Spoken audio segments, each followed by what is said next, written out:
sini aku akan menerangkan materi filsafat ilmu pada pertemuan kedua, yaitu tentang ciri-ciri berpikir secara filsafat.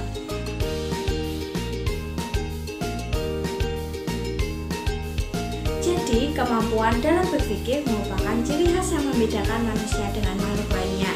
Dengan berpikir, manusia mampu melakukan perubahan. Perubahan yang diharapkan tentunya perubahan yang lebih bermakna, yaitu perubahan positif atau perubahan yang baik untuk dirinya, orang lain maupun lingkungan sekitarnya. Filsafat sangat erat kaitannya dengan aktivitas berpikir. Orang yang belajar filsafat diharapkan mampu bersifat bijaksana. Bijaksana atau tidaknya seseorang dalam bersikap sangat ditentukan oleh kebiasaannya dalam berpikir. Nah, jadi pembahasan pada materi ini adalah yang membedakan manusia dengan makhluk lainnya adalah akal dari pikirannya sendiri. Dengan akal pikirannya tersebut, manusia diharapkan mampu melakukan suatu perubahan. Perubahan ini tentunya perubahan yang baik untuk dirinya sendiri, orang lain maupun sekitarnya. Nah, dari perubahan ini kemudian manusia menjadi sikap bijaksana, yang dimana tentunya sikap bijaksana ini ditentukan dari kebiasaannya dalam berpikir. Selanjutnya, pikiran sendiri diibaratkan sebuah tanah. Apa yang kita tanam di dalamnya itulah yang akan tumbuh. Bila kita menanamkan biji-biji yang baik dalam pikiran kita, maka biji tersebut yang akan tumbuh dan berbuah seperti perkataan dan sikap yang baik serta bijaksana. Kita harus terlebih dahulu belajar dan membiasakan diri untuk berpikir secara filosofis. Jadi, makna dari materi ini adalah pikiran sendiri diibaratkan sebuah tanah. Apapun yang akan kita tanam, apapun yang akan kita pelajari, itulah yang akan kita tuai suatu saat nanti. Sehingga kita harus membiasakan diri untuk berpikir secara lebih filosofis. Nah, kemudian berpikir secara filosofis sendiri ibarat kita sedang melakukan suatu penyeleksian. Bibit-bibit unggul yang akan kita tanam dan kita tumbuh kembangkan di dalam ladang pikiran kita.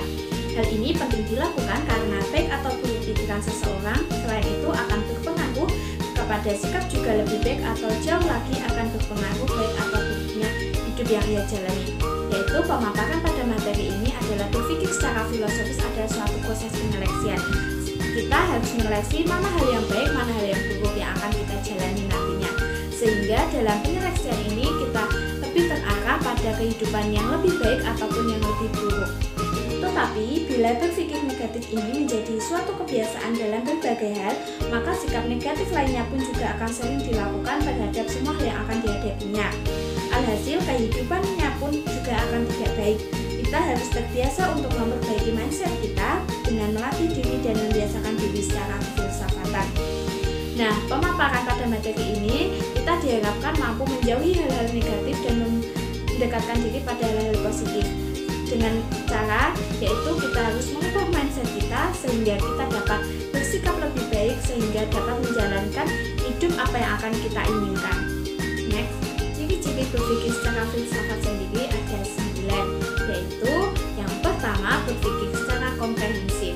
Berpikir secara komprehensif artinya berpikir secara menyeluruh, yang artinya ketika kita dihadapkan suatu permasalahan atau suatu peristiwa, kita tidak hanya boleh memandang pada hal positifnya saja, tetapi kita juga harus memandang hal buruknya dan juga baiknya, sehingga pada pikiran kita, pada hati kita tidak ada pikiran membenci ataupun terlalu bersyukur atau yang berlebihan, sehingga kita harus melihat dari kedua sisi tersebut sehingga kita mampu menyimpulkan bahwa hal itu sebenarnya netral saja. Selanjutnya yang kedua adalah radikal. Dalam hal ini perlu dipahami terlebih dahulu arti radikal. Radikal adalah tidak boleh dipahami secara negatif seperti halnya aliran radikal yang cenderung dimaknai teoritis, anarkis, dan sebagainya.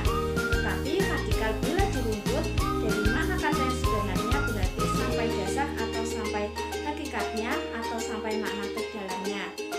Nah, gampangnya pada materi ini, ketika kita dihadapkan pada suatu permasalahan atau suatu peristiwa, kita harus mencari akar permasalahan tersebut sehingga kita tidak gampang menyimpulkan atau menjerumuskan permasalahan itu ke dalam hal baik ataupun hal buruk, tapi kita harus menjalani permasalahan itu sampai akarnya apa sih yang mendasari dari peristiwa tersebut. Kemudian yang ketiga adalah universal atau berpikir secara universal, berarti berpikir secara lebih luas atau lebih umum.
hal tersebut ke arah yang seharusnya tidak dapat kita pikirkan. Yang kedelapan adalah bebas tapi terikat. Yang dimaksudkan setiap orang berhak untuk memilih dan memikirkan apapun, tetapi harus dipahami konsekuensinya atas apa yang akan dipikirkan. Pemaparan pada materi ini, jika kita dihadapkan pada suatu peristiwa atau permasalahan tersebut, kita harus benar-benar memikirkan apa yang akan kita lakukan tersebut memiliki dampak atau konsekuensinya yang akan kita terima nantinya, sehingga kita harus lebih berhati-hati dalam bertindak terhadap suatu peristiwa atau kejadian yang kita hadapi ini. Yang terakhir yaitu yang kesembilan adalah bertanggung jawab. Yang dimaksudkan adalah suatu kesadaran diri atau kesediaan untuk menerima akibat apa yang ia pikirkan. Yaitu pemaparan pada materi yang pada ini adalah sesuatu yang kita pikirkan terhadap kejadian ataupun peristiwa yang kita hadapi, kita harus mampu bertanggung jawab atas apa yang kita pikirkan, sehingga kita mampu mempertanggungjawabkan apa yang akan kita pikirkan nantinya untuk diri sendiri, orang lain, ataupun sekitar. Dan dalam hal ini diharapkan seseorang mampu mempertanggungjawabkan hal tersebut dengan lebih berhati-hati terhadap pikirannya dalam memikirkan suatu peristiwa ataupun tindakan yang akan diambil pada terhadap suatu peristiwa tersebut. Jadi, kebiasaan seseorang dalam berpikir kefilsafatan sangat penting bagi kehidupan seseorang. Macam dan fungsi kecerdasan manusia tidak hanya dari sisi intelektual atau memahami, tetapi juga dari fungsi kecerdasan emosional dan spiritual. Karena kebiasaan berpikir secara kefilsafatan akan mengasah kecerdasan emosional yang selama ini sering diabaikan. Padahal menurut penelitian, kecerdasan emosional ini mempengaruhi 80% kesuksesan seseorang daripada hanya mengandalkan kecerdasan. Dengan mengasah kemampuan berpikir secara kefilsafatan, seseorang dapat menyikapi segala sesuatu secara bijaksana karena telah dipikirkan terlebih dahulu.